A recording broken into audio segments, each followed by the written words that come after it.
This week on the $1 Million Plan, Nicole has problems. That's right. Our lovely, wonderful producer, Nicole, she got problems. So we're going to work on those problems today.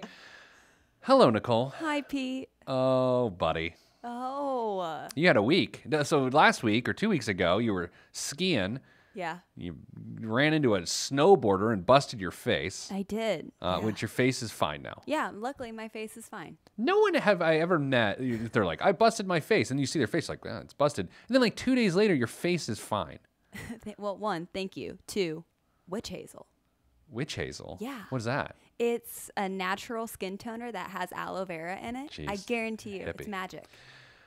Nicole, what happened this week? Let's take a look. Let's take a look at you and you tell the story of. If you want to watch the show, you can watch it at PeteThePlanner.tv. I encourage you to do so. Nicole, go ahead and switch to you and tell us the story of your week. So, Monday started off great. Our VP's back. Everyone's really excited. Oh, we have a baby now. We have a baby. It's the best thing. So really, it is. We decided to participate in the Bring Your Baby to Work program. And you were like, what is that? Well, one of our coworkers who we love was on a 12-week, I almost said 12-month maternity leave, 12-week maternity leave. And we decided as an organization that we have the flexibility and the structure that just bring the baby here. We put a crib in the office. We sort of switch some stuff around. So now we have an office baby. Oh, it's the best. And like, I was on a really stressful phone call this past week, this Monday or something, and I leave my office, and I'm just like, ooh, that was stressful. I walk and I see the baby, and it was like instant, it was like listening to Journey. You know how it makes you just feel great, and you're just like, oh man, life is good. So we got an office baby. Anyway, so it's a good week. Nicole, continue. We have an office baby and your week. So anyways, office baby. Yeah. And this happened Wednesday. We got freezing rain and snow in the fine state of Indiana. And I was like a byproduct of that this week with my car situation. On my way in, I slid across a bridge, had a little ding in my car. It's fine. Nothing. Kept it moving. Like, no sweat. Right. So you a little bumper slapper, fender slapper is what they're called. You come in, you're like, what do you think? And I give it the old dad once over. Yeah. And I'm like, you know what? It'll be all right. You'll be fine. It'll be fine. Yeah. So I'm fine. Keep it moving. Good. And so I went to a local grocery store on the way home. We had no groceries, needed some food. I come across another bridge. Sure. I'm skating across that bridge. Oh, man. I go to brake, and my brakes completely lock, and I've never felt more helpless in my entire life. Well, it's me dating in high school, just that general feeling of helplessness and despair and loneliness. So you had your second accident of the day. Yeah. Same day. Same day. And this one, not so cosmetic. Not so cosmetic. So my car, preface, it's 10 years old. It's got almost 150,000 Here we go. Here comes the justifications. No, but it's been a great car. Sure. But I've never felt safe in it in the snow. So it's messed up. Yeah. So, Frank, you come to me and you say, what do you think about leasing a car? So what we're going to do, now that with 3.5 minutes of intro of that, we're going to talk through how a person in this situation is to evaluate with real numbers, what in the heck are you supposed to do? So, Nicole, we've come pretty close to, you're going to scrap that car probably, and you might get $500 for it? Yeah. You think? I think. It's got a brand new engine built into it. Okay. So maybe more than $500? Yeah, we're hoping that's a little bit of leverage for that, but... Okay, and so you've made a lot of financial changes in your life over the last year, a lot of really smart, responsible moves. I wonder who your coworkers are. I don't know where that came from. And you've got an emergency fund. You are putting money into a 401k. I mean, you've been saving for this day, right? Tell us about that. So I think that's why after everything has been said and done, I've been the most frustrated about it is like after I accepted that it was what it was and it could be so much worse, I walked away. That my airbags didn't deploy and I walked away. So I think I really wanted to feel ready to get a new car and I wanted to feel good about it because I had saved and worked and, kind of earned to buy this new car. And it's just not where I'm at right now. And so that's why I'm the most frustrated about that. Well, here's a good lesson in life, whether it's having children or, this sort of picturesque moment of which you've saved for the car and you go buy the car. It never works out that way. Yeah, no. It never works out that way. No. I think of all the like, great plans I think I've put together. My name is Pete the Planner. It never works out that way. Nicole, I've told you, like, sometimes like Mrs. Planner and I are like, hey, we're going to go on a date night and we're going to go to this restaurant. And of course, I'm a menu scouter. Yeah. Oh, I feel that. And I'm like, all right, well, I'm going to have this. I'm going to have this. And I get there and they change their menus. Yeah. It's the same thing. It's the same thing as we're talking about. Why put the menu on the website if it's not the same? Right. I have a bone to pick. All right. And maybe they don't serve bones anymore on the menu. So here's where we are. You probably are getting another car. Like 99.98%. Okay. Can we get into some numbers? Yeah, please. Because this is what the people want. That's what the people want. How much are you putting down, like on the car as a down payment? Myself, I'm gonna do about $2,500. Okay, $2,500, and you owe nothing on the currently very cosmetically damaged car. Yeah, no, my parents paid it off. So you, because it was a car from like your teen years, right? Yeah, no, my parents leased it, and then instead of buying me a new car, when I turned 16, I inherited this car, and my dad got a new car. So it's been a while. Yeah. Not that long, because you're like 20. It's 10 years. Okay, so and just to be clear, you've not had your license for 10 years. No, about almost 8. Oh my God. I know. Okay, sorry, we do this every episode. Okay, $2,500 down. You think you might hopefully get $500 to $1,000 in trade-in? Yes. So you would be putting $3,000 to $3,500 down, and then whatever the difference is, you would be financing, or we entertain the possibility of leasing. Yes. No, tell me why leasing seems like it makes sense, because I'm not the guy that's ever going to go, leasing never makes sense, it's stupid. I disagree with that. I think every sort of financial instrument and tool has a purpose, and it's just a matter of not forcing the issue. So why do you think leasing would make sense? For me, at first, I was like, I want to buy a car. I want to own this. I want to commit to this. Yeah. But that's not, my situation is not in my head what was going to be my ideal situation. Okay. And so now as I've been running numbers, we kind of figured out yesterday, you and I did, that it would be about $14,000 that I could afford to buy a car. Okay, so if based on what we want your monthly payment to be. Yes. Okay, so monthly payment, here's how we determine it around here. We've got 15% of your take-home pay to go toward transportation. Now, if you happen to be a 2-income household and you share finances completely, which you and your special friend don't necessarily share finances completely, right? No, I mean, not yet. at this point. So, not yet. Yet. So, 15, thank God I like him. I love know, him. right? 15%, I've known him longer. Anyway. Yeah, you have. 15% of your take-home pay, so that has to cover any payment that you have, has to cover your fuel and your insurance. Yes. Now, you like to drive at a certain speed, which causes your insurance to be at a different price. Yeah. Oops. Right. Slow down, Frank. Maybe that's the problem. You're like, oh, it's the ice. It's the brakes. Maybe it's you. Could you not? Okay, sorry. Thank you. So there's that. So we know, based on some reverse math, that we'd like you to spend about $200 a month on a payment. Yeah. Because for you, your take-home pay is greatly affected by what you're putting in your 401k and some other things you have coming out of your check prior to it hitting your checking account. So we know we want you to have, and your insurance, we want you to have about $200 a month as a payment, about at the most. Yeah, at the most. Like, it's most I could do like $10 or $15, like more over 200, Sure. but like I can't get any more than like 250.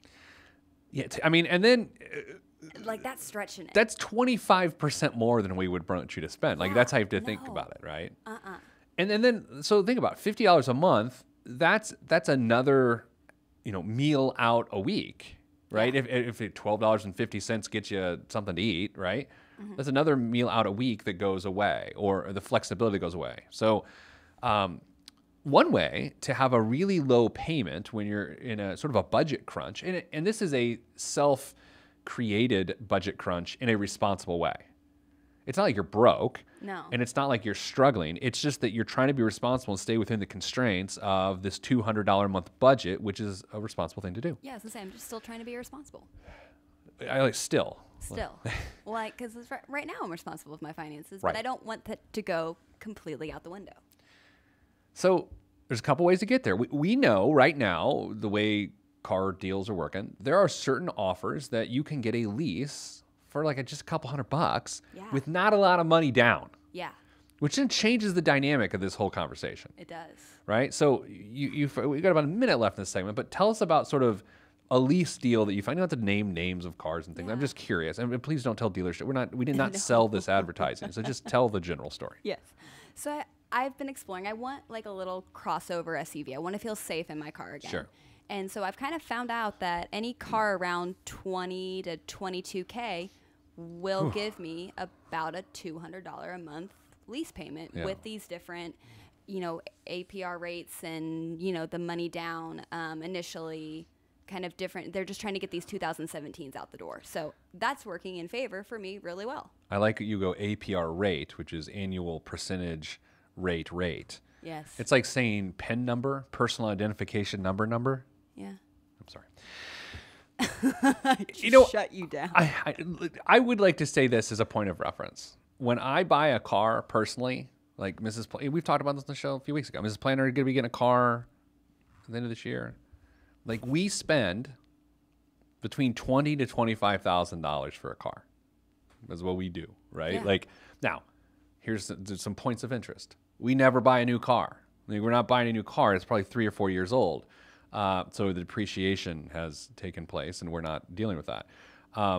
That is also to say, you and I have different financial situations, but I personally feel like for a car, I don't want to sink any more money into it than about $20,000 to $25,000. For me, for Mrs. Planner, it's just not for me. So I just for some perspective, in leasing a car that's $22,000, that's a good car. Yeah, absolutely. So let's do this. Let's take a break, come back, solve this problem. And then you have a life insurance thing going on this week too. Like, yeah, that you stood in a doorway about a half hour ago and asked me if I wanted life insurance. Oh my God, I'm not even selling it to you. Right? I know. I mean, look at that. All right, so it's the Nicole Has Problems edition of the $1 Million Plan. I'm Pete the Planner. This is the $1 Million Plan.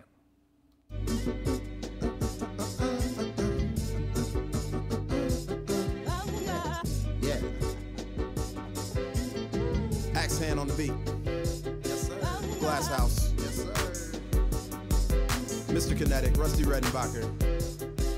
ATFU.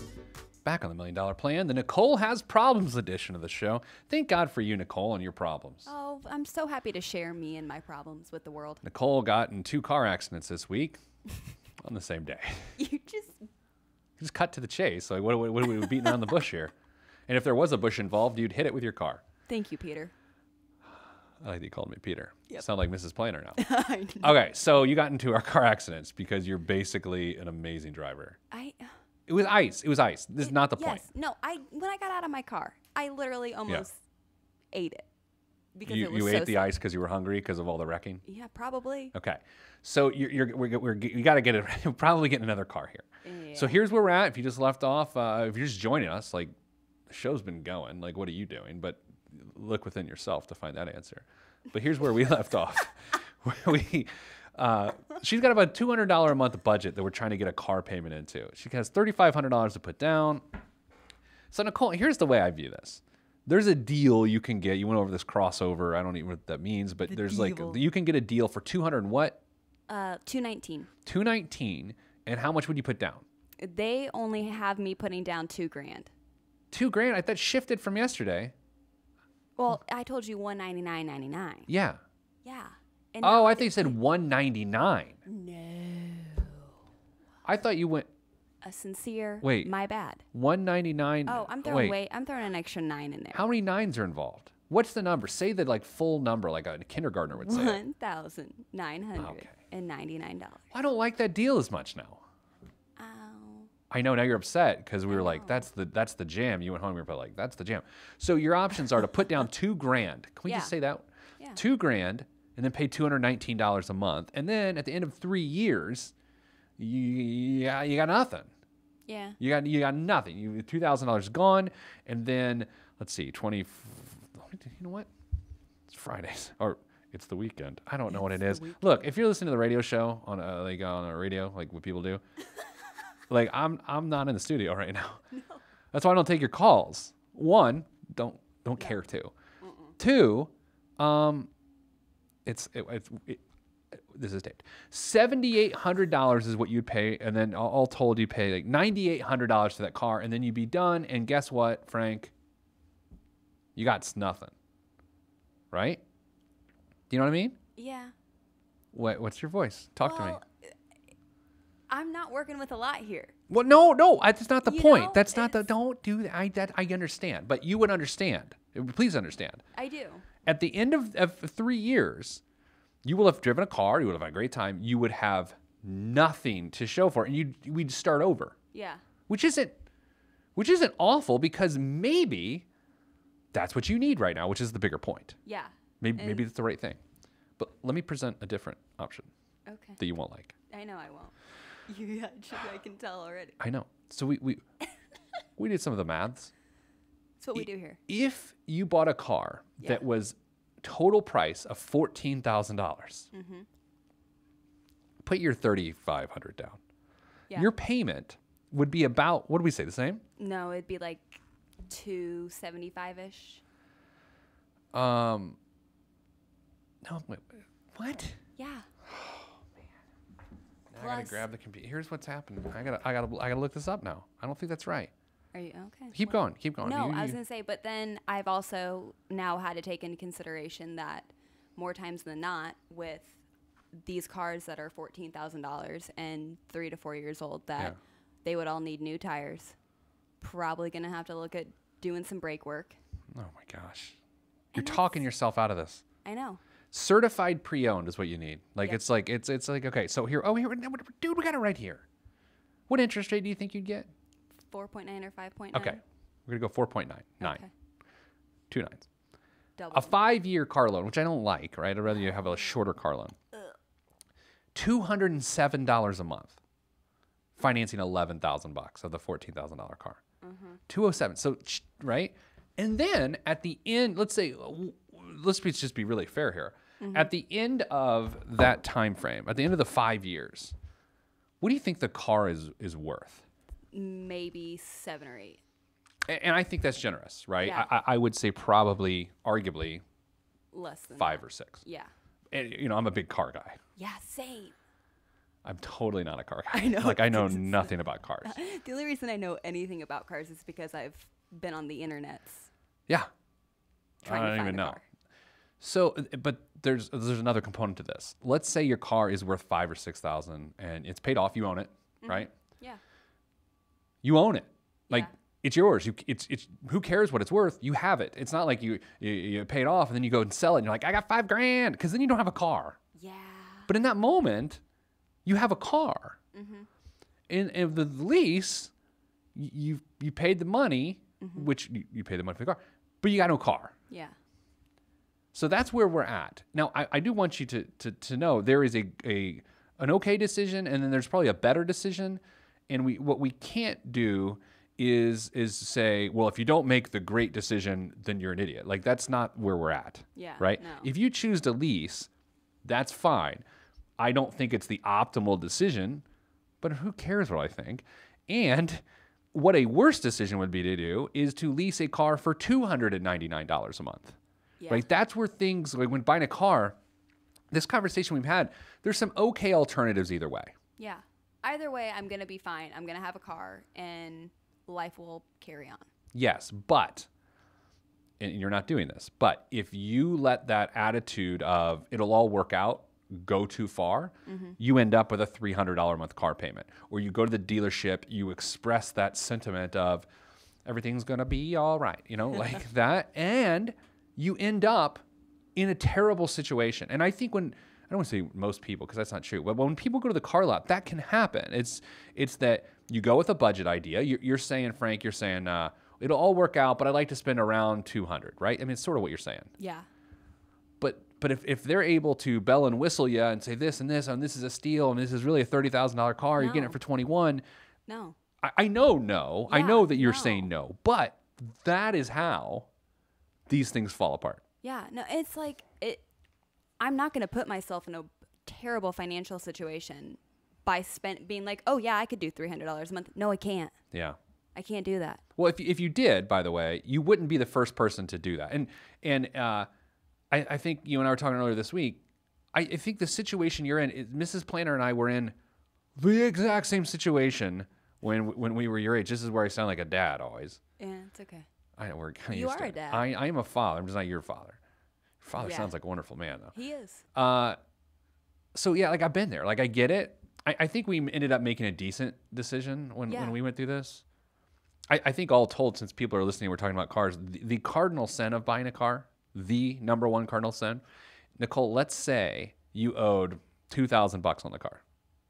Okay, let's somehow just create this scenario in which the car that currently is in our parking lot that looks like it has been at a county fair demolition derby. Don't talk about her like that. Well, she's got some cosmetic issues. She's embarrassed. If you owed $2,000 and then we're at the same problem, you probably need a new sled, right? And given all the eyes, a sled would help. Yeah, sorry, I'm not that sorry. I almost called you Peter again. And I don't do it again. You only get one per show.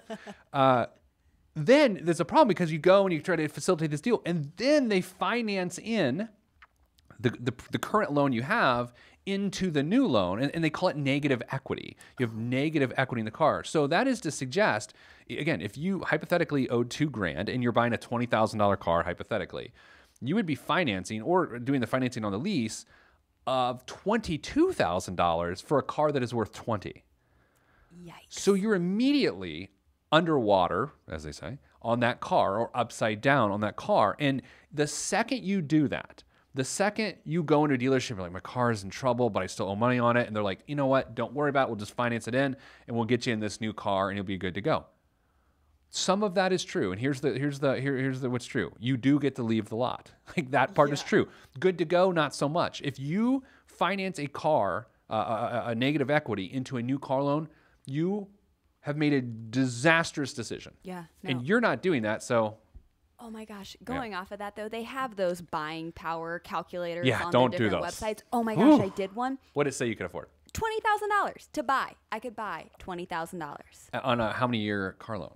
on a 3-year car loan. No, there's no way. No way. I would never do that. No, So I got a little riled up about that. I want you to know, and this might be an empty promise as we wrap up this segment. I will not judge you for this decision. Thank you. But that may seem insincere. It may be insincere. Nah. I think you got two decent options. Yeah. One is, in my opinion, better. I think getting a $14,000 car and financing it and owning it is a better decision. Mm-hmm. That is what the 40-year-old me would do. Yeah. Okay? But you're not a 40-year-old man with male pattern baldness. Oh, You're not. I'm not. You're right. So if you're going to lease, I'm good with that. Just keep the payment. And plus, then that other $1,500 that you don't have to put down, that can just go into your emergency fund. Yeah. Or you can use it for a couple, I wouldn't use it for, just put it in your emergency fund. Yeah, it's just going to go in there. So do you think that's what you will do? I think so. And I think part of it is too, is my dad is a proud engineer. Yeah. And the more he looks at, the differences between the two and Yeah. what I would be paying between the two of them, I think he wants me to be as safe as I possibly Sure. can. So that's kind of why we've been looking at the newer cars, just because they've got so many more safety features that we can add. I just received a text message. A text message. How to drive safer, slow down. Huh, interesting. Slow down. All right, let's take a break. And coming back, the biggest waste of money of the week. Nicole, we didn't even talk about the life insurance thing. Aw, darn. Oh, we picked on you enough today? Yeah. We'll I've been picked on for the past 3 days. You're interesting. All right, come back after the break. Biggest waste of money of the week and more. This is $1 Million Plan. I'm Pete the Planner.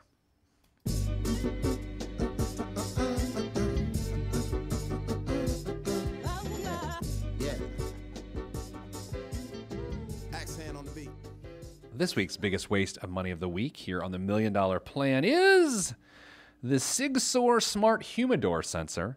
Aficionados know that to maintain optimal quality, cigars should be stored in a space that maintains a relative humidity of 70 to 72%, a temperature of 64 to 70 degrees Fahrenheit, and is ventilated regularly. Instead of constantly checking on them, toss a Sigsor Smart Humidor Sensor in with your prized smokes. This Wi-Fi connected gadget keeps track of both the humidity and temperature inside your humidor, sending you an alert if things are suboptimal, along with reminders when you should let in some fresh air. It's available in black anodized aluminum, stainless steel, or gold plate, and is made in Switzerland. Switzerland. $200. Here's the thing. What? Yeah, I mean, look, I'm sure it's great, and I don't even know if it works. Probably works. But you're just protecting something that you're smoking tobaccos. Have you read the studies? I used to smoke cigars a little bit in college because I thought it was cool. I could see that. Like, you know, everyone has that stage. Yeah, I do everyone other does. things now that make me feel cool, but Like fishing.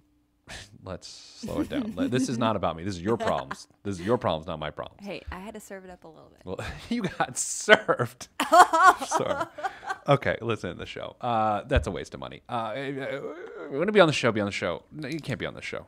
Check out our podcast. PeteThePlanner.com/podcast. That's all we have time for. Nicole's, are you gonna have a new car next week? Yeah. Oh my God. Can we wait until all the snow goes away? No. Okay, that's it. Have a good week. Bye.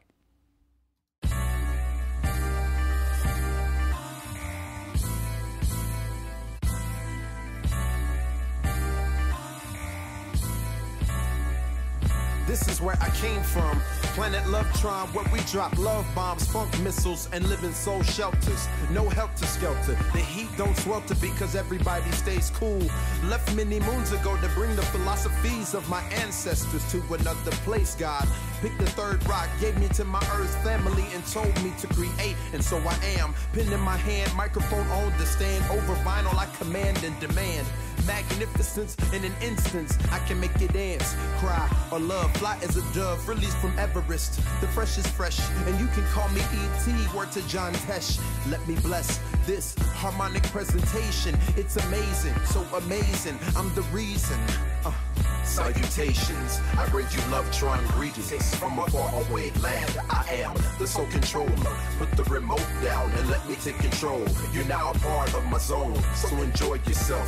Lovetron can restore your health. I bring you greetings, salutations. How you doing?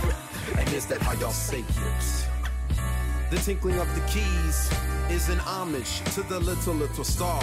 I sojourn over poetic descriptions of sound and travel to my other world. Out of this world, spaceship on my arm took me home, fueled by the ink and the megabytes and the hypertext transfer protocol, stronger than the Skynet and the Terminator. I push faders into warp speed, glide with